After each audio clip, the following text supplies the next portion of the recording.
Cold open question of the day, Wes Goldberg. We obviously had a very disruptive, unexpected lottery result with the Hawks getting the number one pick. So after the lottery, I saw this ESPN Instagram post on their NBA page that they pointed out who the last few number one picks would have been at, who they would have went to if the odds stayed flat. Here are the last five, which are really the most interesting ones. Victor Wembanyama to the Pistons, Paolo Banchero to the Rockets, Cade Cunningham to the Rockets, Anthony Edwards to the Warriors, and Zion Williamson to the Knicks. So I ask you, which of those alternate realities interests you the most? So the one that I was thinking about most recently was Anthony Edwards to the Warriors, in part because I was covering the Warriors for that draft, and I was all in on Anthony Edwards, and then obviously they fall from number 1 to number 2, end up with James Wiseman. But that would have easily been the least interesting version of this. Anthony Edwards having to carve out minutes on a veteran Golden State Warriors team instead of having his own team in Minnesota. That would have been easily the worst outcome of these five. The most interesting one has to be Victor Wembanyama to the Pistons. Only because he's such a transformative player, and it's awesome that he's on the Spurs with Greg Popovich and the lineage of big men, number one picks, and all that stuff there. But the Pistons are such a mess right now, and that fan base seems so distraught over what that organization is doing. They want to fire their coach, but they can't because he's getting paid too much money. They're making a GM change, all these things. Like, had they actually gotten Victor Wembanyama to pair him with Cade Cunningham, Jaden Ivey, some interesting players there, you can almost argue that that's a better fit for him. Like, there's more talent around him, or would be right now, than there was in San Antonio last year. And then you kind of plot Victor Wembanyama into the Eastern Conference also. And now that's something even more interesting, because in a Western Conference, it's going to be that much harder for Wembanyama to sort of climb the stairs there. Where in the Eastern Conference, you could make the argument that the Pistons would have been in the play-in tournament this year, maybe even in the playoffs next year, just because of Wemby. That is the most interesting one, and I think a vacuum. I think you're right because of everything you said. I also think it's worth saying that the Spurs get viewed, I think, as the better org between those two, just based on like history, obviously. Whereas, but in recent years, I don't think it's been quite as good as as their peak. And not that the Pistons are exactly like a bastion of a well-run organization right now, but like they are what they are. My answer is Zion to the Knicks. Fair. Because it would have been a spectacle. At that, like, I don't know how to track Zion's like cultural impact and how more like broadly aware people are or care about him now versus then. But then when he came into the league, it was unlike anything, right? It was huge. He had the Duke year. I remember the discourse, like when he blew up his shoe in that game and the freak out about that and all that stuff. Him in New York at that time would have been like when you put a Altoid in a thing of Diet Coke and you shake it and you watch it explode. It would have just been like uncontrollable mess. And the ripple effects of what that would have meant for the Knicks as we know them now. Like, there's just no way the Knicks as they exist now exist if Zion is their guy. Like, it just the team that we have in front of us now just would not exist. I also just, if Tibbs had like ended up with the Knicks anyway, I can't imagine Tibbs coaching Zion is the other part of this that I was just thinking about. After just watching Tibbs in these playoffs, like, I can't imagine Tom Thibodeau coaching Zion Williamson and how that would have gone. So to me, that one had the most tentacles, so I went with that one. Fair, yeah. All right. On today's show, we've got a Nikola Jokic all-timer. We've got a list from our guy Wes, and we're going to fire off some takes from around the basketball world. That's all coming up today on the Just Basketball Show.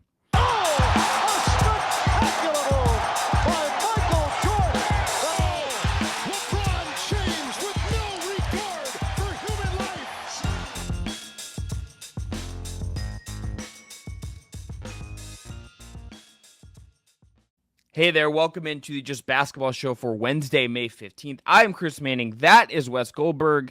We are the 3 times a week show covering all things basketball. Mondays, Wednesdays, and Fridays. It's me, it's Wes, it's our guy Brendan Clean. If you haven't already, please subscribe, rate, and review on your podcast app platform of choice. 5-star reviews only. Subscribe on YouTube. Help us get to that 1,000 mark. And maybe we'll do some lives, some post-game reactions, all kinds of cool stuff. If he gets to that 1,000 number, tell your friends, tell your parents, tell your cousin who's an NBA fan. Just tell them whatever his favorite player is. Tell him we have like a 30-minute video on just on that guy. And if it's not true, just get him out of the channel.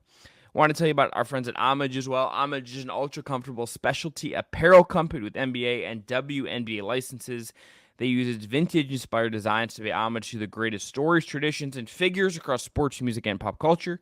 Use our link below. Make your purchase and support the Just Basketball Show. I have a Cleveland Guardians Homage hoodie on right now. I'm working at home today. It's cozy. It's great. Can't go wrong with Homage. Wes, got to start with Nuggets Wolves today because Nikola fucking Jokic, huh? Pretty good. Turns out he that's the best player in the world. Turns out that guy is as unguardable is. It took him a couple of games, though, right? And I think the last time I was on that we did the show, I was talking about how the Nuggets can't do this paint by numbers thing where they have very specific sets, they have very specific things that they want to get to. They want to get to that Aaron Gordon lob. They want to like all these little pet plays that they want to try to get to. And I just thought they were going through the motions those first two games against the Timberwolves. And Minnesota roars out, takes a 2-0 lead in the series, and then they regroup. The Nuggets do, and they start to play a little bit looser. And you listen to what the players and the coaches are talking about. They had this big wine-infused dinner that they had, and they're like, we just needed to get loose. And they even said that they played tight against the Lakers in the first round. And so this was a loose version of them, but not just loose. And that was the word that kept getting thrown around, but also just reactive, right? Like falling back on what it is that makes this Nuggets team special, which is their chemistry, and it's their basketball IQ, and it's their passing. And everything that the Timberwolves was doing in those first couple of games was disrupting all of that. But it was really disrupting everything that they were doing on the ball, right? McDaniels and all these guys chasing Jamal Murray around, sending those doubles and those triple teams to Jokic in the post and all these things. But once they got back to passing to their standard, well, now the Timberwolves can't cover the ball when it's in the middle of the air anymore. And so we've seen Denver's passing, and specifically with Jokic, just ratchet back up to championship levels, frankly, where it had not been since they were in the finals last year. And we saw that. And Jokic goes out with this masterclass in game 5, with 40 points, 13 assists, 7 rebounds. But the stat that really jumps out to me for him is the 0 turnovers. This was not a guy forcing it. This was a guy in complete control of the court on both ends. And he was like, all right, you're open, pass, hit the shot, boom. Rudy Gobert's in front of me. I'm going to take it to him. I'm going to barrel through this guy, rip through a move, bull through move, just push through move, whatever it is, drop step, whatever I got to do, I'm just going to go right around Rudy Gobert. And he never felt bothered in this game. It looked easy, and it wasn't supposed to look easy, especially considering how hard it looked in the first two games. What a turnaround. Jokic is the only player in the league who is, I should say, the only big who is hunting Rudy Gobert on switches. Think about that for a second. Like, just that in a vacuum. Disrespectful. Nicole, no one else is like, you know who I want to attack? I want to attack the huge French guy who's won 4 Defensive Player of the Year awards. That's a good matchup for me. Nikola Jokic, he missed 7 shots in this game. What I read, I think for the Ringer, that only one of those misses was when Gobert was guarding him. It was in the fourth quarter. It probably should have been a foul. It wasn't. Gobert kind of shoves him at the very end of the play, but it's Jokic sort of falling back with a right-handed hook, and I think he was trying to draw the foul, didn't get the call, and so it kind of hits the front of the rim, and he even asked for the call after, doesn't get it. So that was the one. He was 8 of 9 against Rudy Gobert in that game. And not just like, oh, Rudy Gobert's in front of me, I'm in the post, like let me just sort of take it to him. Bringing Gobert out to the three-point line and then just bull rushing him like Dwight Freeney going to a quarterback. It was crazy what we saw. And even Denver designing plays to get Gobert switched on to Jokic. They were running. We know that Gobert is on Aaron Gordon. They said, okay, cool. Let's just run Aaron Gordon, Jokic pick and rolls half a dozen times in this game to get Gobert switched on to Jokic so that Jokic could go after that. Jokic is, we talk so much about all the great things that he does with the passing, the basketball IQ, the shooting, the touch around the basket, all these things. The most underrated part about Nikola Jokic is that dude might be the strongest player in the NBA because he just pushes right through Rudy Gobert like he's nothing. The way Jokic attacked Gobert was like a wing bullying a small guard. Mm-hmm. Yeah. He had a drive at the end of the third quarter, like 35 seconds to go. It's like a classic play you would drop for LeBron or for Anthony Edwards or for whomever, like these wings that have downhill power. There's nothing else going on. The Nuggets have cleared out all the space in the world for him to just like operate one-on-one on an island against Gobert. And he goes to his left and just drives shoulder in, hits a one-legged fadeaway over the top, gets the N1. It's like, what are you supposed to do at that? Like what? Like there's no way you can stop that, and he is toying with Gobert in these moments. And I was thinking about this watching this game. Denver lost the first 2 games at home. They've been in control of the series, I think, for the most part, the rest of the way. Although Minnesota did a really good job in this game of having, like, they were better in this game than they were at home. They were pretty adamant about making Gobert, Jokic score, and I thought that game plan in some ways I think it's the right one in some ways. I think it's when you don't have a lot of great options, I understand that one because Jokic doesn't really want to do it. He's not super comfortable with it, as he will tell you over and over again when he talks. But I wonder if this series would I wonder if game 2, just because what the Wolves did with Gobert in game 1 and how they kind of hit him and prevented some of this stuff and used him really well as a help guy. I wonder if because he didn't play in game 2 and the Nuggets maybe had game planned to have him around for game 2, I wonder if they got thrown off and it just messed them up. And like that kind of like shaded in retrospect, I wonder if the way the anomaly of game 2 of no Gobert shaded our understanding of how close the Wolves actually were in this series. I've been thinking about that. I think it's a fair point to bring up, right? And in what you're not saying that the Timberwolves are better without Rudy Gobert, right. You're not. No, saying I'm not. That, but it is interesting that in game 2 maybe they were caught off a little off guard because you look at what their game plan has been, and it has been to attack that Rudy Gobert switch when Jokic is on him, and basically even in this game, Chris, like the entire thing was okay. We're gonna have Jokic bring the ball up every single possession, not sometimes. Every possession, almost. Jokic is bringing the ball up when we bring it out of bounds. And that was designed to stretch Minnesota's bigs, specifically their defense and their bigs. Bring Cat out to the half-court line, force Gobert into space, and then run some sort of pick and roll or switch screening action or something to get either Jokic or whatever target it is on that offensive possession into space against a preferred matchup. And so the whole thing was there. You saw Jokic take this matchup personally. I think Reggie Miller and Crawford kept saying it on the broadcast. They were really good about this, about saying, like, look, you look at the way that Jokic is even eyeing Rudy Gobert, and he wants it. He's asking for the ball. You mentioned about him not being comfortable as a scorer. He didn't look like that tonight, Chris, or no. last night. He was like, give me the ball. I'm going to take over, because it was the right basketball play. And that's, at the end of the day, what Jokic wants to do is, this matchup is the most preferable matchup that we have. I've got this guy's number, and I don't care that he's the 4-time Defensive Player of the Year. In fact, I think he took that part as a challenge. It was almost Michael Jordan-esque in a weird way. It was almost Larry Bird, Kobe Bryant, where they're just like, okay, this is my motivation. I'm going to toy with the 4-time Defensive Player of the Year. And if it were up to me, and if it were just based on this one game, the NBA might have to take a couple of those trophies away from Rudy Gobert the way that I just toyed with him. In him being uncomfortable as a scorer, Wes, it's not uncomfortable, but it's not his preference. It's right. It's not a thing where he can't do it or isn't good at it. It's that he doesn't want to do it. He literally is like apathetic to having to play basketball this way. I think. No, and I do think that there's a certain sort of ethos in how he operates. It. He wants to get his teammates involved, and he does believe that that's the best way of basketball, and it is, and it's what makes the Denver Nuggets. But they went down 0-2 in this series, and the Nuggets have never really been tested in a real way, and this was their first major test as a team during this sort of Jokic championship era. You go down 0-2 against the team literally designed to stop you. And I thought it was going to be really interesting to see how Jokic came out. And it reminded me a little bit in this game of Game 6 LeBron, Heat down 3-2 to the Boston Celtics in the Eastern Conference Finals. And LeBron James was very similar to Jokic in that they want to get the other guys involved. That's sort of their basketball DNA. Before they get selfish, they want to feed everybody else. They want to feed their teammates. They want everybody to eat. And what happened in Game 6? He comes out with the look. He just starts taking post up after post up, shoots 60% in the game, whatever it was, and just dominates the game just by scoring and getting to his spots. And that reminded me of what Jokic did tonight. He's like, you know what? I don't really need KCP to shoot 10 times a game tonight. I'll handle it. I can do this. I got the matchup. I know how to get to my spots.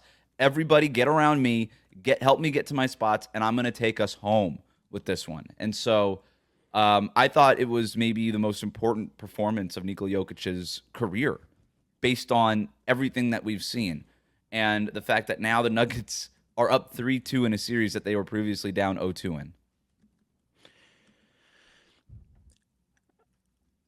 The Nuggets, I think, is a team, Wes. I didn't really have questions about them. I think maybe like I wondered were they just exhausted? Was like Murray not, 100%? Weird Murray thing in this game, didn't take a three. But dominated in the paint. You look at his paint numbers, and it looks like Shaquille O'Neal, like Giannis stuff. I mean, with the efficiency, 60% of his of his points came in the paint. He was awesome. And also, just a quick Jamal Murray note: he had a hard time early in the series, sort of finding space.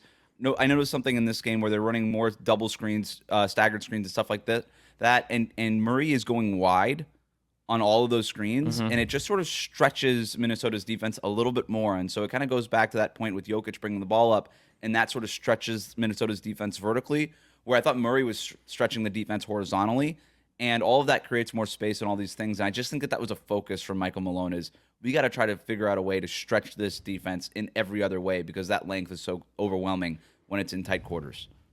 Yeah, and I think particularly in this game, Murray getting downhill, I thought it made sense because just considering there's no Mike Conley due to a sore Achilles tendon in this game, so the defensive matchups look a little bit different for him. There's not that Conley's like easy or great to attack, but that's the preferable one to create some space on compared to like a Nickeil Alexander-Walker or Jaden McDaniels. There's just a little more room against the Conley because he's a little bit smaller. And Wes, I thought the Wolves' offense really. I think this goes back to something we talked about in the regular season when we thought about the Wolves. On the flip side is where Jokic is giving you all these easy buttons and allowing you to do all of these different things that wreck you, and you don't really have an answer for. Layered in with the stretching out the screens and them having the cleanest identity of any team left in the playoffs. The Wolves the offense it had its moments. They were close in this game for a bunch, but Ant had his worst game of the playoffs. 5 of 15, 1 of 5 from 3, had 9 assists. But his burden, it felt like got shifted so much to playmaker. And maybe, I don't know, this is his first time through this kind of thing, so maybe this changes the next time we might have to do it. But it felt like no Conley shifted their identity in a way where Ant was having to kind of do these two different things. And on this roster, and maybe just where he's at, as good as he is, maybe that's a little bit more for him to chew. And that, like, Karl-Anthony Towns is not going to step up and fill that playmaking void. Gobert is not going to step up and fill that void. McDaniels, for as awesome as he is and as much as I love him, isn't going to step up in that way. And like Monty Morris, good backup point guard, that's not what he does. I think they really missed Conley, and I think that you felt their offense just be off, I think, as a result. Yeah, and you didn't get a big Naz Reid game off the bench either, right? He's 3 for 8 for 7 points, and this team is kind of built around getting big Naz Reid games. They kind of need it because Anthony Edwards is sort of the one offensive constant. And Reid was the 6th man of the year, and a lot because of what he's able to produce off the bench. But look, I thought you got to give some credit to Denver's defense. They keyed in on Anthony Edwards. They were sending the second guy. Every time Anthony Edwards tried to run a pick and roll, they were up on it. They were sending a second guy to the ball. That's not necessarily what they were doing before. They were kind of coming up to the level of the screen a little bit, but they weren't getting aggressive with the trapping and trying to force the ball out of his hands or even just show him bodies. And even when that second person was up, the low man would just go early into the paint to kind of corral any Anthony Edwards drive if he was able to get past those first 2 defenders. A lot of times seeing triple teams too, if he was running that pick and roll near the nail, that guy at the nail would show a little bit of help too. So he was seeing 3-4 bodies sometimes in this game. And so everything was designed to basically pack the paint when Anthony Edwards was trying to run that pick and roll. I think there's things that they could do to figure it out. There was a possession late in the game, I think it was the 3rd quarter, where Anthony Edwards is seeing those bodies, passes it out to a teammate, and then you can just sort of see Denver's defense. There's a defense for when Anthony Edwards has the ball, and there's a defense when he doesn't. and they go from packing the paint in front of Anthony Edwards. Edwards gets rid of it. They kind of dissipate a little bit. They spread out. Edwards gets the ball right back and then drives. Just gets the ball, quick first step, drives, draws a foul, gets the points. So that's something that he can do. And that was I noticed it. I think they were down like 18 points at that point or whatever it was, but he was figuring it out, and that was the important part. So I don't think Anthony Edwards has been solved in this series. I think they threw a counter at him, and he started to figure it out later. The other thing I would like to see them do, stop running pick and roll. Yeah, I don't think that there's anybody on Denver's defense that can stop Anthony Edwards in isolation, one-on-one. Just let him go ISO. Spread the court, let him go ISO. I think that if they do more isolation for Anthony Edwards, and if Edwards is a little bit more keen on, okay, let me get rid of the ball, bring it back, let's swing the ball a little bit, go side to side, and then let me attack off of maybe a second side or a weak side or something like that, that can loosen some things up for him too. But even tonight, in the game, Karl-Anthony Towns, 10 for 19 for 23 points, and it felt like they needed more, And so you're going to have to get help from other spots on the roster, but it's going to have to start with Edwards sort of figuring it out. And I liked some of the things I saw late in that game from Minnesota. Yeah, Edwards is capable, I think, of taking over a game if they kind of go that route. I think him and Cat are going to need to just have big games. They'll need the big Naz Reid game. But I think just leaning on those two guys, and if Conley can go, that would, I think, be a big deal for just them functioning. Wes, what percentage chance do you give the Wolves of winning Game 6 and forcing a Game 7? The Nuggets look really overwhelming right now, but, it's going back to Minnesota, so you'll have home court. I know they haven't won in their home court, so it kind of feels like maybe they're due. I want to go 60-40, 60% the Nuggets, because I do feel like they're just really overwhelming right now, and I don't really trust anybody on Minnesota outside of Anthony Edwards, and that's sort of my biggest hang-up. But I think Anthony Edwards by himself could do enough, and if they get a big game, I'll go 40% chance for Minnesota. I don't think that I think that's a pretty good chance of extending this series. I think they win Game 6. I think it'll be close. I think all these games the rest of the way are going to be really close. I think as much as I agree with you that Denver has looked more dominant, looked like the team with the advantage here, Wes. I think highly of the Wolves. I do think they did acquit themselves well early in the series. I think this is still going 7.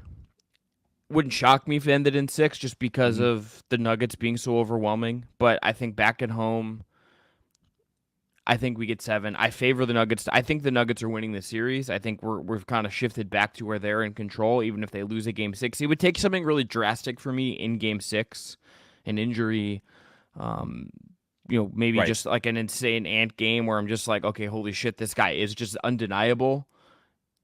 Like that's the only thing I think that could shift me back. Well, in Minnesota, if Denver comes out and they don't come out with that same level of urgency, they're not as spaced, they're not as well spaced as they were the last couple of games, and it looks a little bit more cluttered the way it did in the first 2 games, then that gives Minnesota an in. The Timberwolves were doing some interesting things without when Cat was on Jokic, showing help from the nail from the middle of the floor. Instead of bringing Gobert up from the baseline. So they've been able to really take away those lobs to Aaron Gordon for the most part. Jokic tried to force a couple, and they didn't work in this game. But I don't think as overwhelming as it looked and as dominant as Jokic was, I definitely think there's some things that you could feel good about if you're Minnesota, and were some positive signs that you could take into this next game that might be able to swing the next game. So yeah, I'm with you. Like this, if it goes 6-7, whatever it is, but I expect it to be close in Game 6. Before we go on to Pacers Knicks, I do have a list for you, sort of. All right, love a list. All right, so we're talking about championship teams. The Denver Nuggets in the midst of trying to defend their championship belt right now. We're gonna go blind ranking. We haven't done this yet on the Just Basketball Show. Okay. Since I've started doing these lists, we're gonna do a blind ranking. Okay. So I'm going to give you a TikTok classic method of content. It is, right? We're just content creators here, and we know the trends. And I don't care if China is trying to take it away, or our government. I'm not really sure what's happening with TikTok. Okay, I've got 5 champions. I'm going to give them to you in some random order. You've got to tell me where they rank, 1 through 5. Oh, Are you ready? All right. Yeah, let's do it. We're going to start with the 2023 Denver Nuggets. God, I adore that team, But it's like, are you going to throw? What are you throwing at me? I'm going to go 2. I love that team. I think Jokic is incredible. I'm going to go 2 for that. I'm going last like 10-ish years, by the way. Maybe that Okay. helps you. I'm not going like past that. I'm still keeping it 2. That's fine. The 2016 Cavs. Number 1 in my heart. We're ranking this on like how good they were, right? Well, yeah. Okay. Not the number 1 in my heart. I want to be clear. I have to like couch that, like, for anyone that is watching. I am in Cleveland, Ohio, and like it's blasphemous to say that like that isn't, to me, that is the championship. I don't give it. Maybe the Raptors won for those Raptors fans, but to me that's the coolest. That's the coolest championship we've had in the last 10 years, just the 3-1 and all that stuff. But that is not the best that is not the best team of the second LeBron era. The best Cavs team of that era was the team the next year that got kind of screwed out by Kevin Durant and the no cap smoothing. That the next year's team was better. So I'm gonna go 3. The 2013 Miami Heat. An absolute juggernaut of a team. I mean, what was the best Heat team of that era, of the LeBron and Miami So era? it was that team. It was the 2013 Heat team. They won 27 games in a row during that regular season. That's sort of when they peaked. 66 wins, right? 66 wins, coming off of a championship against the Oklahoma City Thunder, and then defended their championship against the Spurs in the finals. Obviously, you got Ray Allen in Game 6 and all those things, but that Spurs team was awesome too. So I think this is the best Heat team of that era. Here's the thing. I want to put this at 1, but I'm scared you're gonna throw like the 2017 Warriors at me. That's like the fear in the back. Okay, I'm gonna go 1. I think that team is better than. I think I worked myself into a corner here, maybe by putting the Nuggets at 2 at the start. I'm a little scared now, if I'm being honest, but I'm gonna go this Heat team at 1 because they're unbelievable and they're definitely better than this might have been the best team LeBron ever was a part of. It was. I think the 2020 Lakers. 5. The 2017 Warriors. Fuck. That's 4. They should be 1, but I'm gonna go 4, and I'm gonna just put my hater glasses on for a second. And it's like, I'm sorry, like you had to have Draymond cry in a car, and no, I get like it is what it is. Like that's the market, but that's the best team of our lifetime. But they're 4 because they lucky them for the cap spike. Yep. Yeah, lucky them for the cap spike, and maybe you had to blow a 3-1 lead and get Kevin Durant. It's like that's tough, Yep. New Year I was hoping you're gonna be like the Raptors, and I'd be like, okay, great. At least I didn't put the Lakers at 4. At least I wasn't like 4. No, that was a gimme. The 2020 Lakers, that was a gimme. Okay, what would your ranking have been? It would have been like Warriors 1, Heat 2, Heat 2, Denver 3, Cavs 4, Lakers 5. Yeah, that's the objective right order, but that's the trick of the blind ranking. That was fun. It is. Right. When Brendan we absolutely have to. When Brendan has done those with like players, and he does the whole thing, and then the last one it's like Kareem Abdul-Jabbar, and you're putting him in like tier D. It makes me laugh every time when I see those, because it's like. Maybe just it's tough. That's how they get you. All right, real quick shout out on Knicks-Pacers, because I don't have a ton to say about this last game, Brendan. Halliburton kind of back to being underwhelming. Sorry. I'm sorry. I'm thinking about Brendan right now. I get it. Worried about him. He texted us in our group the other day, trying to talk about worse contracts, and I know he's coping, I think, but it's like there's no way Brett is. Worst contract, Karl Anthony Towns on the new extension or Bradley Beal with a no trade clause? It's Bradley Beal, right? No trade clause. It's not even close. Okay. Yeah, okay. I just want to have that out there for the record. So, Wes, I thought 2 things about this game. Number 1, Halliburton dilly-dallying a little bit. Kind of just has to be a little more linear. Has to kind of like look at what Jalen Brunson's doing in some ways, and I think just be a little bit more active. He was 13 points in this game and 5 assists, took 9 shots. Like I understand some of this is what the Knicks are doing defensively and throwing stuff at him, and maybe the hamstring is still kind of the back of his mind, but they need more from him. Secondly, I was watching SportsCenter before we started recording, and Brian Windhorst had a stat that blew my mind. Miles McBride starts in this game. Good adjustment. He set 23 ball screens for Jalen Brunson in this game. Mm-hmm. His previous career high per Windy was 8. Yep. Tom Thibodeau out here doing and his staff doing innovative, modern stuff to throw the Pacers off. This Knicks team just hums and hums and hums. They're there. I think they're going to win this series. I think honestly they could be up. They could have won this here. I think the last, I think it was game 2. No, the game 3. They probably should have just won that one if we're being honest. Like they kind of just faltered a little bit late, but that was more of their game. And I thought, yeah, that was more of their game than the Pacers game. I think the Knicks have this in 6. Brunson was unbelievable again. The Knicks looked like they had a little more energy. But I think they're on the verge here, and yep. Especially if Halliburton's not going to really do much of anything. Well, that's the thing, right? And the reason McBride is setting those ball screens is because Tyrese Halliburton was defending McBride, and so you bring McBride into the action, you get that switch. Now Jalen Brunson's getting to attack Tyrese Halliburton over and over, and he really likes that matchup. So you have a great game from Brunson, you have a bad game from Halliburton on both ends, but there's also been games where Halliburton's looked awesome and Brunson hasn't looked awesome. I don't know what to expect from either of these guys. They're both banged up in this series. To me, this series is going to come down to which one of these point guards wakes up feeling healthier the day of the game. And that might be it. And it just has to be Brunson for one of those game days, and the Knicks are going to win this series. But who knows, man? Like the Knicks are so banged up, and sometimes Brunson doesn't look like he has it. But when he does look like he had it, like he did last night, then there's no stopping him. There's nobody on the Pacers that could stop him, and that's including Aaron Nesmith and everything like that, which was moving from Nembhard to Nesmith was sort of a game changer in this series. But it feels like if Brunson is back healthy with this quick first step, then even Nesmith's not going to be able to defend him. And like you mentioned, with the ball screens there from McBride, they're finding ways to get Nesmith off of Jalen Brunson. So they're figuring it out. But Rick Carlisle's a good coach. The Pacers are still a good team. I'm not going to go so far as to say it's over, because I just think health is such a swing factor in this series, for and sure. it's been almost unpredictable just which team looks healthier on a night-to-night basis. What do you make? I think the most interesting part of this game, though, I keep going back to it, is Halliburton. Like, what do you make of Halliburton right now? What are you making of the fact that he can have these 2 games where he looks, like the guy you kind of expect him to be, and then he kind of can revert back to this? Like, what do you make of what the Knicks are doing, the way he's playing? Anything stand out to you as far as Halliburton goes? I just want more details on what the injury, how much he's dealing with it. How much time off does he need between games to look like Halliburton from Game 4 as opposed to Halliburton in Game 5?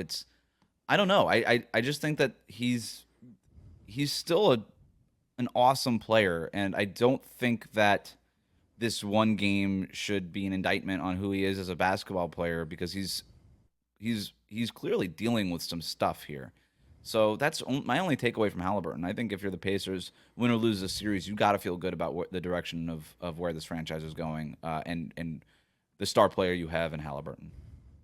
Yeah, I agree. I think it is still just like I want a little more, and that is leaving me to wonder a little bit for a guy that was the defining player of the regular season. Now I just want a little more from him, and that part. It'll be interesting to see how he responds in the next game, right? And that's You need these experiences as a young playoff player. Like, you need these experiences in the postseason.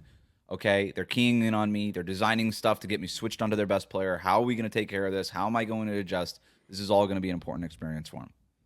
Yes. All right, let's go down. Well, it's time for some takes. We're going to do something new here. We each have prepared some takes, and we are going to go back and forth with them. I want to go first, and I'm going to start with each other these takes. We have not pre-discussed these. These are new takes. They might. It'll be interesting to see if any of them overlap, if we have the same thoughts, if some of them even clash, perhaps. But yeah, we're gonna go back and forth draft style, just coming in with some of these hot takes. Love is blind, but basketball takes, basically. I think what we're doing here. I hope so. All right, number 1 for me. This is Wes. I told you I had 3. We're each gonna do 2. I'm gonna sneak in 3 because I have to talk about the Golden State Valkyries and their color choice. I just am obsessed with it. I think we need more. This is the quickest one. This is not the most important take I have. We need to on the record. I want to be on the record. Not that like this is Congress or something, I guess, but I'm just glad that they didn't go with a color palette that like we've seen 900 times. Yep, red and blue. Right, or like they did we did the Warriors colors, right? It's like no, like Right. they went this cool purple. It's the only other team I can think of with that purple is an NWSL team. I want more jerseys and more colors like this, like light purple, the Wizards cherry blossom jerseys. Like I want more jerseys like that. Mm. That's the best thing the Wizards have done in the last like decade, I think, is those jerseys. Everything else has been pretty bad. Just give me more colors like this light purple. I don't need we need new, we need innovative, we need things that look different than the things we've been seeing forever. So I Right. just Well, I that guess deserved the shout out to me. it's fair. I guess the bar is pretty low if we're talking about new and innovative, and what qualifies as new and innovative is the color purple. But But it's like a light purple, it's like a it's lilac a light instead of purple. like Yeah. Like instead, I never seen yeah. this light purple before. It's almost like a maroon haze. It's almost like a lavender. It's Yeah. I'm okay with it. I don't know that am I the only one that had to Google what a Valkyrie was when they revealed the name? I didn't, but that's because I'm Norwegian and that's just in my blood. I think I was like All right, born. And humble was like brag. I understand. Yeah. No, I mean, All right, you know, two yeah. issues with this logo. I got two issues with the Okay. logo. All right. First one is I can't not see Kyrie every time I see the logo. It just looks like the Golden State Kyries to me. So that's a problem. The other Yeah, thing it's a little is tough. I think the logo itself, like the upside down triangle heart thing, is Mm-hmm. really neat. I like the design of it. That's the Golden Gate Bridge. That's the, Yeah. and as someone who has driven the Golden Gate Bridge several times, that's what it looks like when you're kind of peering up at that column that goes up, that tower that goes up, and then like sort of the sun rays that kind of bounce off of it. That's really cool. I don't know why it's purple. To me, it should have been orange or something that sort of connotes the Golden Gate Bridge. This in no way looks at like San Francisco or the Bay Area to me. It doesn't really feel Bay Area to me, but maybe that's the point. Maybe I just need to kind of get around my head around it. So Yeah, I hear you. Just I don't know if this purple is like California-y, but I just like that it's different. okay. That's it. I like that we didn't get So something is that that I your felt first? like I'd seen Is that your before. big take, or do you want me to go? Or No, do you have a big take no, that you want to go no, with? no, no, no. You go your first. That's not my big thing. This was like that was like our appetizer. You know, Okay. that was like the free bread. You know.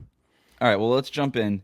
My first take is that the Hawks should keep Trae Young, despite winning the number one pick in the draft lottery, and instead offer that number one pick and one of the DeAndre Hunter, Clint Capella contracts to Brooklyn from Mikal Bridges. Mm. And I think the Nets should say yes. That's my first hot take here. There's a lot of talk about what the Hawks are going to do with that number one pick. They go up from number 10 to number 1. You and Brendan covered this. I never really thought they should trade Trae Young in the first place. I think he's still a special talent, as frustrating as he might be. He's still the face of your franchise. He's still a capable of being a top 20 guy. He's still one of the best offensive players in the NBA. And if you're going to rebuild around DeJounte Murray, I don't know that maybe your floor is a little bit higher and maybe things are a little bit more copacetic in the locker room, but your ceiling is nothing. Like, I like DeJounte Murray just fine. He cannot be the best player on even a playoff team. Like, that's not what we're talking about here. So you don't really need that number one pick. I know that this draft isn't super people aren't really high on this draft anyway. I don't know what whiffing on another draft pick does for you if you're the Hawks, because their draft history has not been awesome. But you have a legit star in Trae Young. Build around him. Go get the wing that you haven't been able to draft. And if you're the Brooklyn Nets, it's a little bit of a get out of jail free card. I know that they've been reluctant to trade Mikal Bridges, that they think of him as the face of the franchise going forward and a big cornerstone piece going forward, but he's not. So stop. Like, he's a fine player, but he's not a guy that you can build around, and he's already 27 years old. And if you're the Nets, you don't have any means of getting high picks anytime soon. They're hoping on these Phoenix Suns picks maybe turning out to be better than what they are, but that's not even a guarantee right now. And so I would trade Bridges for the number one pick and then go get a nice salary with DeAndre Hunter or Clint Capella and reboot this thing, because as low as people might be on this draft, there will be a star who comes out of this draft. And if you're Brooklyn, getting the number one pick at least gets you a shot at something that's transformative. Yeah, look, the Nets could use a lottery ticket. The Nets are a team that I think are in a good spot to be a lottery ticket. Brendan has talked about them as like a team that should trade for Mitchell. I just don't really see it. I don't. I don't think that's a team that can really support Mitchell to the way you would need to if you're going to do that kind of move. take the lottery ticket, take a SAR and roll the dice on him. You know, take whatever guy that's like in that top 5 prospects that's kind of all over the place and say, F it, we're gonna shoot for the moon on this one. And if you're Atlanta, I kind of get this. If this was a better draft, if this was like if there was even like a Cade level prospect or a Mobley or that level of a class, I might have just blown it all up here and said, like, let's just reset and figure this out and retool.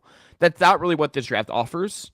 So yeah, I like this. And Mikal Bridges as far as a guy that you could play with Trae, that's about as good as you're gonna get as far as a fit with Trae. He's gonna cover for him defensively.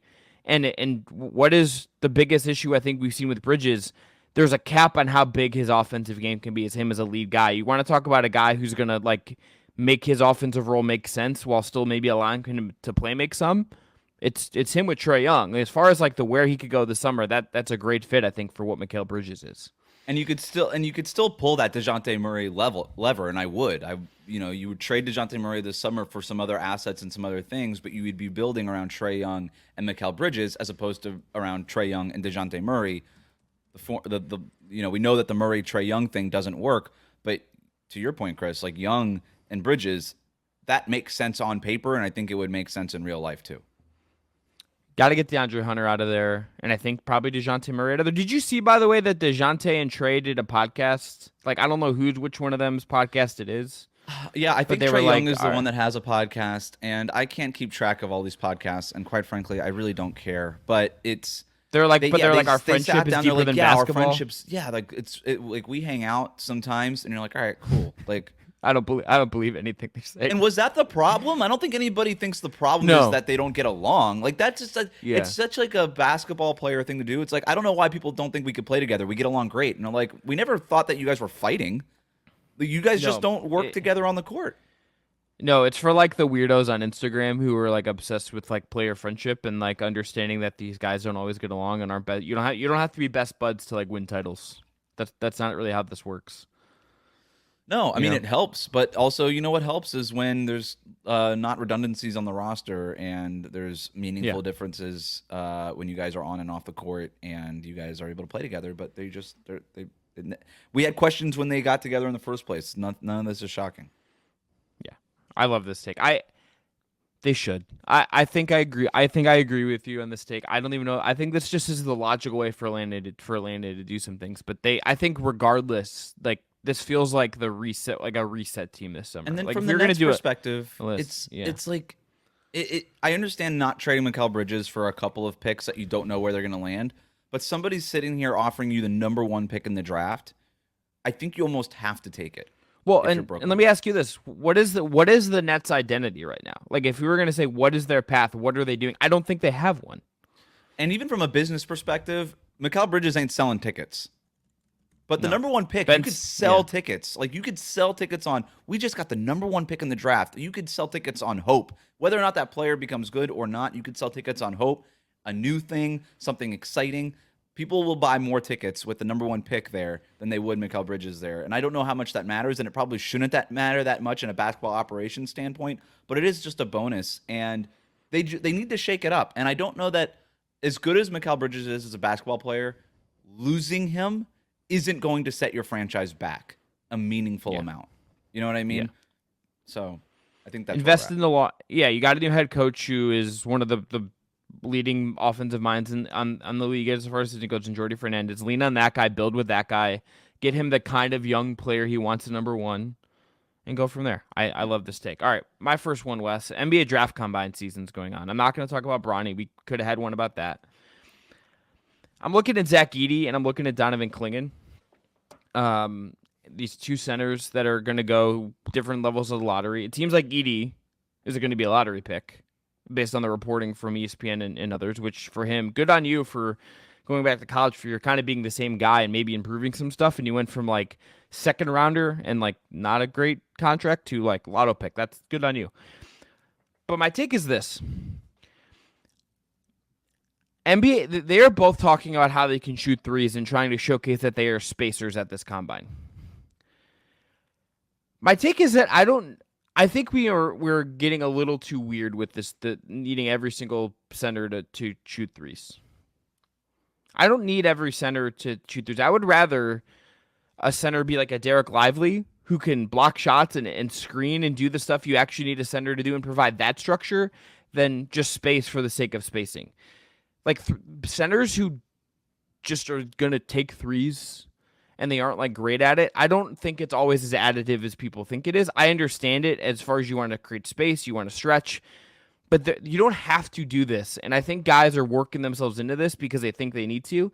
I think we might have gone a little too far with needing every big to be a spacer. Like, play to your strengths, play what you're good at. Donovan Clingan can go to the Grizzlies. He would be a great Grizzly. They're not going to be in the pick range to get him, I think, but he went like there and he just does what he did at UConn. It's like that you're going to make a ton of money and be awesome in the NBA. I don't need you to tell me that. You're like, I'm working on my three ball. You know, like I don't care. Just we're going like a step too far with needing every single big to talk about wanting to shoot threes. Like Jared Allen talked about threes. I don't need Jared Allen to shoot threes to make a lot of money and have a good NBA career. This is why Brook Lopez might be one of the most important centers in NBA history. It's because you've got so many 7-footers who would have made sense in the NBA 15 years ago, not make sense anymore because you see teams want Brook Lopez types, guys who could protect the basket and shoot threes. Not 3-and-D players, 3-and-B players, right? Threes and blocks, and that's what you want. I understand if you're Clingan or Edey that, like you mentioned, I'd rather have like a Derek Lively type or something. I think that vertical spacing, that rim roller, all that stuff is that athleticism is really important. But if you're Edey and you're Clingan, you don't have that. You don't have that A to B straight line speed. You don't have that vertical leap. You don't have that kind of athleticism, and so you do almost have to try to be Brook Lopez Jr., like a disciple of the Brook Lopez types, where if you can't shoot the three, then you basically become pretty limited as a player. You basically become Zubac, right? And who's a good player, but not a lottery pick. And so I think the difference between, okay, if this guy is shooting threes, then maybe we can justify taking him in the lottery.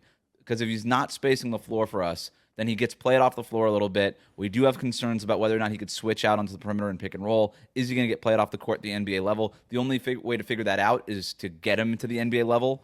You could do all these cone drills and all these side-to-side steps and all these things that you want. We're not going to know whether or not this guy gets played off the floor on a switch until he's actually playing, probably in a playoff game at the NBA level. So to me, those players make sense at the end of the first round because they're still utility players, good rebounders, good screeners, big bodies, all those things, good rim protectors. But if you want to be a lottery pick, you almost have to have that something extra. And for a lot of these guys, that three-point shot is a little extra. I do agree with you on this standpoint. I don't need to see endless videos of Zach Edey shooting threes with a super slow release against nobody and being like, look at this guy. He's got that Rudy three ball. Gobert did that. And guess what he didn't do? Shoot threes this year. You know? Like, what are we doing? To me, when I'm watching the draft stuff, and I haven't dove into my draft prep yet. I'm just really now starting to do it now that the combine is going on. But I saw the videos, and this guy's release is so slow. He is never going to get that shot off. I don't care that he's 7'4". He's never going to get that shot off at the NBA level. I need to see a quick, smooth release, and then have that go in at a decent clip. Like this stuff at the combine does not impress me. No, and even as like a trailer, right? Like if he was like coming up the floor, it's like by the time he is in position because of how big he is to be the trailing shooter, it's not even like Brook Lopez where he moves fast enough where he could like swing. He gets the ball at the top of the key and gets one off. The defense will be back set defending him by the time he's even in position. So it's like, what is the value here? Like I get it, and like again, it seems like the way Gavoni wrote about it at ESPN is that he's going to be a lotto pick, and some teams have him in the top 10 because he rates out great in analytic models. He's doing that without needing to like prove that he could shoot threes. It just feels like you are like, it's like this is like public selling, and I'm being a curmudgeon, and I think I am, but I just don't need it. I would rather like have a center, unless you're gonna like be like 36, 37, 38%. I don't really know if I need it, you know, like unless you're actually gonna be at something teams respect. Do I really need this? Is really my question.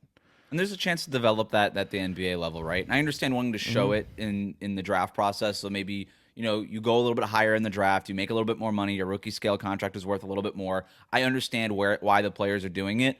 But if you're an NBA team, to your point, Chris, you can't rely on that player showing that as a rookie. I think you want to see a little bit of touch. But Edey and Clingan, they have touch. Nobody disagrees. Like, Edey's touch within 8 feet of the basket is awesome. Like top 1% in this class. But yeah, I guess we'll see where it goes. Can we get to my take? Let's go to next. We good? Yeah, let's go. Here's my second take. If the Celtics were wearing Rockets jerseys, then they wouldn't be the favorite. See, this is why you're the best. This is why you're the Spice Lord. I'm not afraid of this Celtics team. I don't think anybody is. Before I get to that point, let's just get to some stats. I think. All right, we'll do the stats first. The Celtics have a net rating of plus 6.4 in the second round. I'm not including their first round, the Celtics, because they're playing against a limping, injured, shell of itself Miami Heat team. But even if you include that, they were 11 points. They have an 11.7 plus 11.7 net rating in the playoffs, which is really good. But in the second round, they're just plus 6.4. Still very good, but not otherworldly the way they were during the regular season, which again was 11.7 plus 11.7, which was there with like the 2017 Warriors and all these things. Like they were being compared to these historically great teams. In the playoffs, they have not been that. And that's normal. They shouldn't be as good in the playoffs. Like that difference shouldn't be as much than it was in the regular season. But also consider that they played a skeleton crew Heat team. And this Cavs team, which no offense, would not have made it out of the first round in the Western Conference, has been without Donovan Mitchell for a game. Can I get one? Can I have 30 seconds on the clock and just shit on the Cavs for a second? Sure. Because they deserve it. This will help your point. The Cavs, after they lost in Game 4, decided to just blame the refs, basically. I understand that they felt they didn't go calls or where there was a free throw disparity. But they did a lot of other stuff wrong in that game. They didn't box out well. They missed a lot of shots. They were rushed. They looked uncomposed. And then every person, JB Bickerstaff, his big thing coming out of the game was, the game wasn't ref fairly. I don't really give a shit. Like, if you're like a real team that's tough, you kind of don't go like bitching about the refs after the game. I get you're emotional, but it's like, to your point, it's like the Cavs don't have it. Like you don't like a team that has it does not come in and like blame everything that they didn't control after a game like that. That drove me nuts. And Boston's like, they're going to get to the finals and play like 15 games at this rate, it feels like. And it's why I'm not scared of the Celtics. You should be destroying this Cavaliers team, and you're not. Even like plus 6.4 net rating is fine, but I'm watching these games. You are not overwhelmingly beating these teams. Not only that, the Celtics are being outscored by 19 points per 100 possessions in the fourth quarter in these playoffs. They're being outscored by 7 points per 100 possessions in the fourth quarter against the Cavaliers. We've had fourth quarter concerns about the Celtics team all along. Those have not gone away. Jason Tatum, 24 points per game on 42% shooting, 26% on threes. The 10 rebounds is cool. The 5.5 assists is cool. You're also averaging 2.2 turnovers per game. Everybody in Boston will tell you, yeah, but the playmaking and the screen setting is so important. Sick, dude. Score some points. You're not. You're not making shots, and you have not been the star player that I think that the Celtics are going to need him to be to win the championship this year, to beat Denver, to beat OKC, Dallas, Minnesota, whoever it is that comes out of the Western Conference.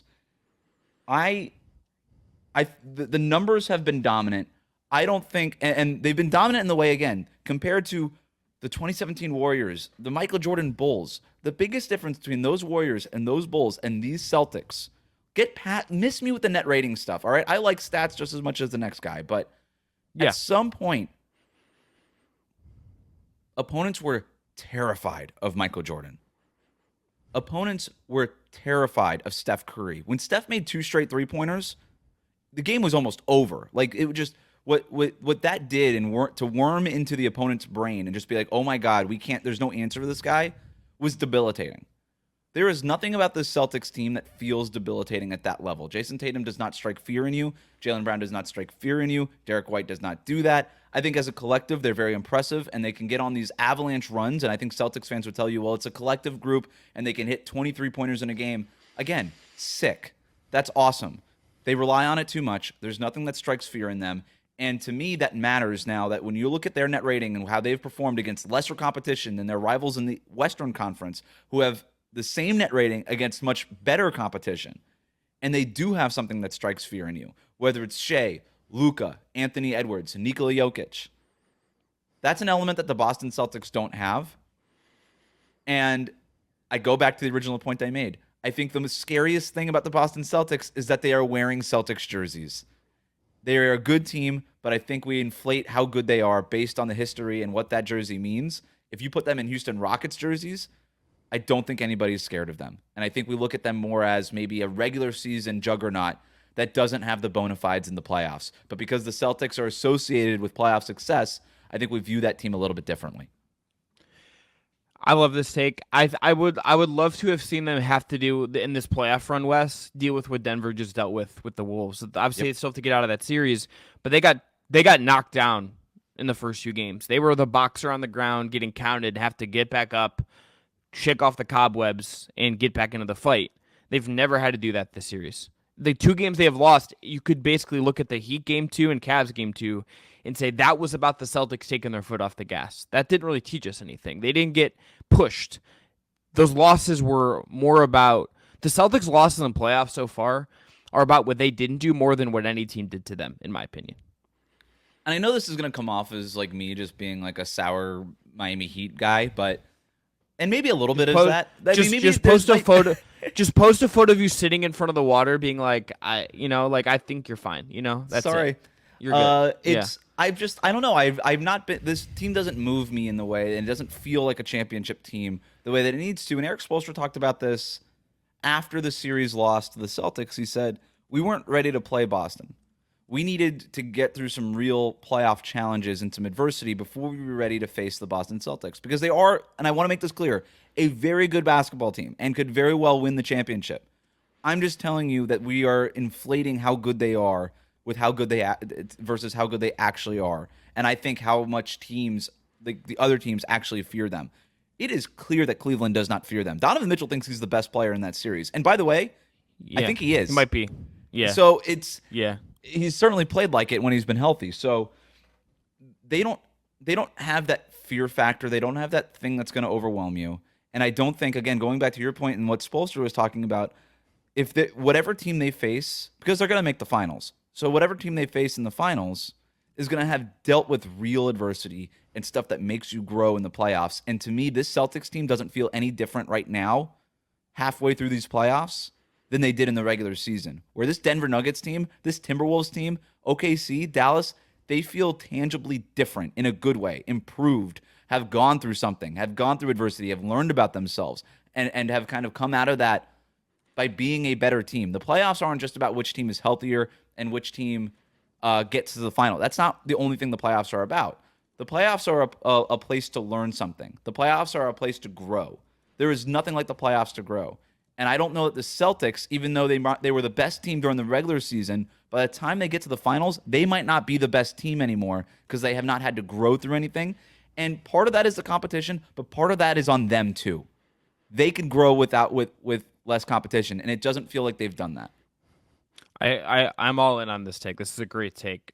Of the contenders, this is just a fact. Of the contenders, the Celtics have gone through the least amount of adversity that absolutely could hurt them. They've gone through nothing. They have gone through no adversity. They've gone through absolutely nothing. And I know it frustrates Celtics fans, and it's a big talking point about like, hey, the Celtics are going to have the easiest path to the finals that maybe we've ever seen. And everybody's like, well, we don't have Kristaps Porzingis. It's like, cool, dude. Sucks. You know who? Like the Heat were missing Jimmy Butler, Terry Rozier, half their lineup. The Cavaliers have been banged up. They've lost Donovan Mitchell for a game. Like and not having Kristaps Porzingis is not a big deal. Yeah, we're recording this on Wednesday. I don't think Mitchell's playing in Game 5. I don't think Jared Allen's playing in Game 5. Karis LeVert's on the injury report as well. Like, they're going to get a Cavs team that's going to be rolling out Sam Merrill and Marcus Moore and all this stuff, right? Like, they could very well win the championship. Every champion requires a fair amount of luck. And I don't want to go too far down the screw the Boston Celtics lane here, but would they be 5? Would they be 5 on your? Would they be 6 on our titles list? If they win it, I don't know. Yeah, they'd probably be over those 2020 Lakers teams. But I don't know. I'm at the point where I have yet to get impressed, and that's not me being a sour Miami Heat person. That is just I haven't gotten impressed yet, and I need to see something from the Celtics that I haven't seen yet for me to fully buy in on them being the favorite to win the championship, because I think they're far from that right now. Yeah, I like. I have one other last one. Oh, you have another one. Okay. No, yeah, I have my last one. Yeah. This is about Caitlin Clark and her debut. And Wes, I think it's good for Caitlin Clark that this didn't just go great off the bat. She had a really rough first game. Debuted on Tuesday. A lot of fanfare. She had 10 turnovers, the most turnovers according to the ESPN broadcast of any debuting WNBA player. She didn't score until I believe the second quarter. Didn't hit a three until late in the second quarter. Didn't hit her first career three as a pro. She's getting in the second half. She's seeing switches from Alyssa Thomas, who's one of the best players in the league, a WNBA MVP candidate. They're she's just seeing kinds of switches and stuff she did not see when she Nebraska's not throwing that at you. Wisconsin, you're not seeing that shit in the Big Ten. You see that shit in the WNBA against a really great Sun team. Here's her next schedule, the next 6 games. She gets the Liberty twice, the Sun again, but at home, the Storm, the Sparks, and the Aces. The only team on that list that is not good, theoretically not good, is the Sparks. Every other team there is a championship contender, a team with a real identity. She's going to get thrown through the ringer at the beginning here. You could tell at the end of the first half, there's a clip that has gone around a ton of Aaliyah Boston, kind of grabbing her arm and talking to her after that rough first half. It's not the most fun outcome for the league that Caitlin Clark didn't come in and absolutely start cooking. But Wes, I think this is good for her. I think for her to have to go through this now, for a team that is really young, for a team that is going to have to grow up this year to maximize what it is, this is going to pay off in the long run. And this is Caitlin Clark's welcome to the WNBA moment. This is going to be hard. It's going to be difficult. And I think this is going to be really good for her. It's a great take. She's going to have to develop more as a passer. She's not a bad one, but it's going to be a big part of her game. And on defense, she is not a good defensive player. She's just not a good defensive player. I mean, I know she's been compared to Steph a lot, as in terms of being the WNBA or the women's basketball Steph Curry, but it's sort of a similar thing to Steph Curry, what he had to get over early in his career, and he found his spots. He got stronger. He got better defensively. He became a better passer, even though he was always a pretty good passer, just like Caitlin Clark and all these things. So it's a great take. Also, Caitlin Clark already dealing with more adversity in the preseason than the Boston Celtics are in the playoffs. So that's pretty interesting. All right, I got one more. Hit me. I think the Lakers are really scared that LeBron James might leave this summer, and that is the only reason why you would ever leak JJ Redick being a serious head coaching candidate, which is the most insane thing that I could think of. It would be the most insane coaching hire in the history of the league, and the only reason you're doing it, this is Shabazz Napier 2014 2.0. It's hey, I know this is your dude. I know you guys both like a nice Napa Valley Cabernet together, but it would be insane for the Lakers to hire JJ Redick, and the only reason they're leaking it is because they are legitimately afraid that LeBron James could leave this summer. This is an olive branch to LeBron. It's my only explanation for why you would seriously consider hiring JJ Redick. Tell me why I'm wrong, Chris. You're not wrong. I think every team in the league right now, and I say this with respect to JJ Redick, who is very, very smart, who I think his pod with LeBron, which maybe not a coincidence, is really, really good. You learn a lot of basketball stuff if you love it's a good podcast. It's really good. Really intelligent talking basketball. Listen to it. I think a lot of I thought this last year with the Raptors thing. I thought when he got linked to the Hornets, I think teams are interviewing JJ Redick, it feels because they think it's cool for them to tell their fan base they talk to JJ Redick. And none of them have hired him. The Raptors interviewed JJ Redick last year. They hired Darko Radikovich within a month, right? And Redick got one interview. Who is a guy who went through the coaching tree. JJ Redick would be skipping 900 steps. Not that he doesn't know enough, but the track record of jumping without developing coaching skills is a real thing. It's a real thing. It's most of it. And the podcast is cool, but any coach, every coach presumably knows how to draw up an ATO. And I'm not belittling JJ Redick's knowledge to just knowing how to draw up an ATO play. I'm just saying okay, he's able to teach people who have not played in the NBA and have never coached X's and O's. I don't know that he has the leadership skills or anything like that. And by the way, I think that's the number one question. I think JJ Redick is a big name and it's sexy, and I think you're absolutely right. Hey, we could tell our fans that we're doing our due diligence. We did look at JJ Redick. He hasn't gotten a second interview. He walked into that Toronto Raptors office once, and they're nope, we're good. We're going to go with a real coach. He walked into the Charlotte Hornets office once, and they're nope, and within days they hired Charles Lee, who had been through the coaching ranks for 10 years before he's getting this shot.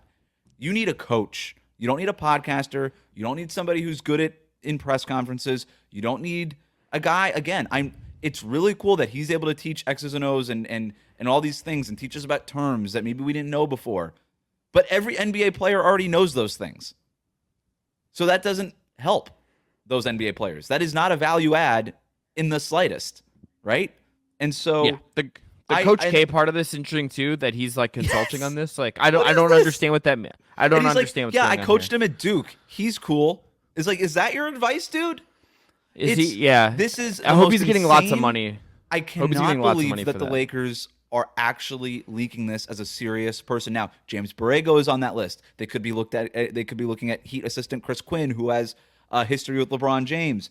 Like, okay, but can I say that? Can I just the name on this list that is on the report on the 14th from Shams and Johan Buha from The Athletic? That is like the obvious name to me that among the three on it was Redick, James Borrego, who was like fine as the Hornets coach. Yep. And Sam Cassell. Sam Cassell is like a good coach.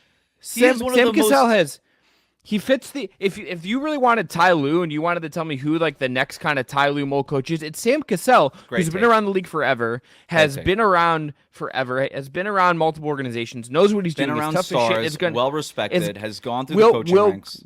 Will command the locker room. Like that's the guy to me. Like if you want like a guy who's like they leaked the word grinder, like that was like the word that was like we want a grinder. That's the guy. If you can't get Ty, Cassell seems like that guy. And Udonis Haslem said this on some ESPN show or Fox. I don't know. He was on TV, and it got some heat, but he said that if they hired JJ Redick, then there would be players would be cynical in the locker room, and basically it would and people would roll their eyes because they don't know if him and LeBron are gonna go do a podcast about everything afterwards.